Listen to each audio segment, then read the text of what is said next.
Yes, there's another question here. This is related to the hadith of Ali radiallahu anhu in the battlefield. How do we remain steadfast in the face of our enemy whom openly mocked our Prophet sallallahu alaihi wasallam? This question is from a sister. Okay, that's a very good question. What do we do when somebody insults our Prophet sallallahu alaihi wasallam? The first time it happened to me, I was at George Mason University giving a speech. After the speech, one came up to me. He's not Muslim. He was an old man actually, and he knows Arabic, and he came in my face and he said, "What do you say about a 53-year-old man that has sex with a 6-year-old girl?" Whoa, when he said this, I almost passed out because I couldn't believe anybody would talk like this. I couldn't believe somebody would say something like this. I knew what he meant by what he said. I was so upset. I started taking my coat off. And I would give it to the sheikh who was with me. I said, just hold my coat. I'm going to go on this guy. And as I was taking my coat off, I looked at him, I said, this depends on your question.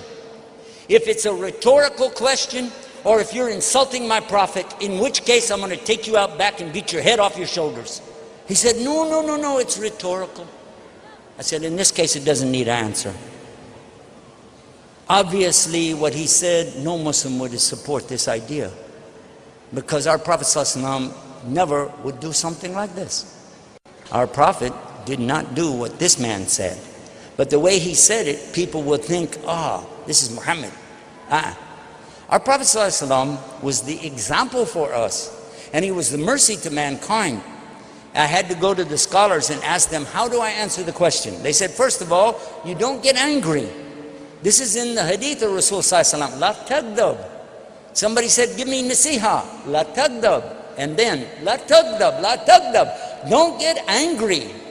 Take it easy. Keep your cool. Take it easy. Second thing is, when you don't know, just say, I don't know. But be kind to them.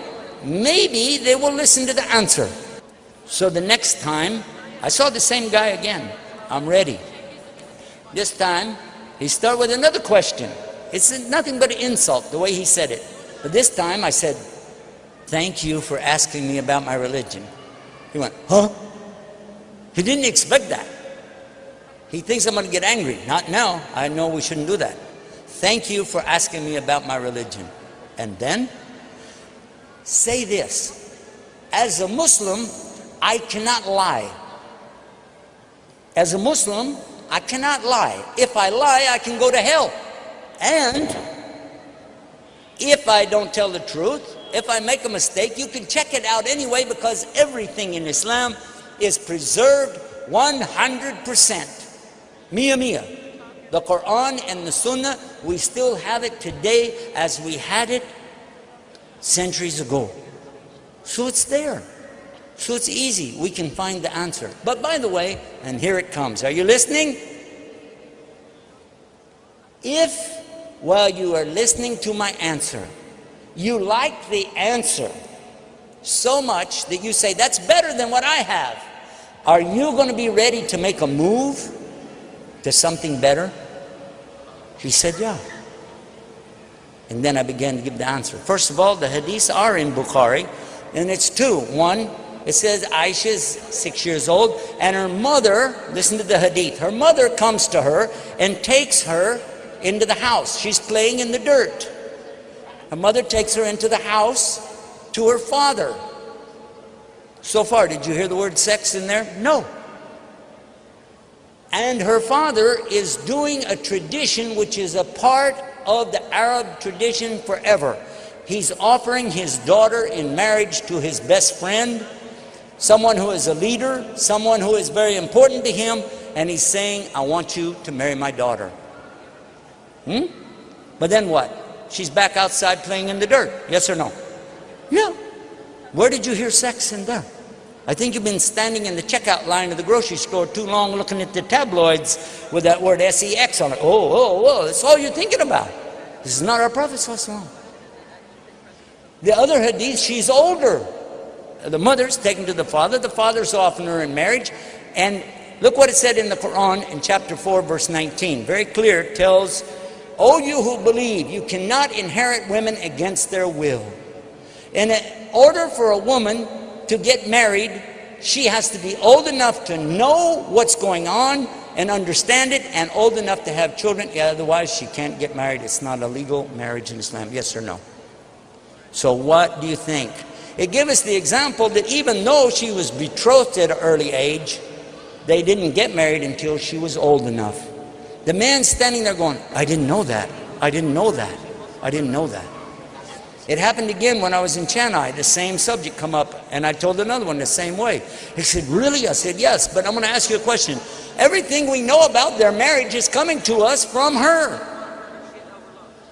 Read what she said and think, out of 2,200 sayings or hadith from her, roughly 2,200, she is saying only what? The best things about her husband, Muhammad sallallahu alaihi wasallam. Yes or no?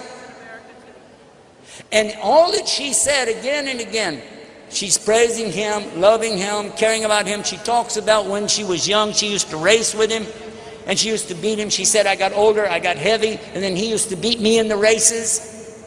She used to tease him, she played tricks on him. We know from the Qur'an some tricks that she played. Whoa, watch out. But still, he was a very caring and loving husband to her. So much so when he died, sallallahu alaihi wasallam, he wanted her to be there. He died right there in that house with his head in her lap. And what was the last thing she did? She used a toothstick and she cleaned it for him and opened it up and put it in his mouth because she knew how much he liked it. And in this way and in this condition, he passed away. And for the rest of her life, she narrated from him and never said a single bad word ever about her husband. Do you know any women today who could go their whole life and never say something bad about their husband? Hello? Do you know a woman who can go even 1 year or 1 month or 1 week, maybe not even 1 day, and she's saying something about her husband? Aisha radiallahu anha never said a single bad word on her husband. Yes or no? And she never even considered to look at another man for the rest of her life. In her heart and in her mind, she is still married to Muhammad sallallahu alaihi wasallam, and they will be together in Jannah, in the paradise, and live there happily ever after. I'm asking you a simple question. Is this the best love story you ever heard? Or do you like the story of Shakespeare's Romeo and Juliet on Valentine's Day, talking about, oh, what a love story, Romeo and Juliet. 2 young lovers, one a preteen, maybe 12, and one 14, something like this, very young, from 2 separate tribes that did not like each other. They hated each other, they were fighting. So the Capulets on the one side, and the other family on the other side, and they hate each other. And they don't want their children to even know each other, so they sneak behind their back. Did they get married? No. What did they do? I don't want to mention. And then what? One of them commits suicide. And then the other one commits suicide. According to the Jewish religion, Christian religion, and Islam, they go to hell. Compare that to the story of Muhammad and Aisha. And tell me what you think is really the story of romance. And he said, Ashhadu an la ilaha illallah, Ashhadu Muhammad Rasulullah. MashaAllah. Just remember this, no matter how harsh the questions come, you have a responsibility to present Islam in the best way. Don't try to be Ahmed Deedat, or don't try to be Zakir Naik, don't try to be Yusuf Estes. Be you. Be yourself as the best Muslim you can be. Wallahi. And I don't like to say wallahi because I'm not Arab anyway, but when I say this, I really mean I wish all of us would just use what Allah gave us and be the best Muslim you can be. This would destroy shaitan on this planet. He wouldn't have a chance. May Allah guide us. Ameen.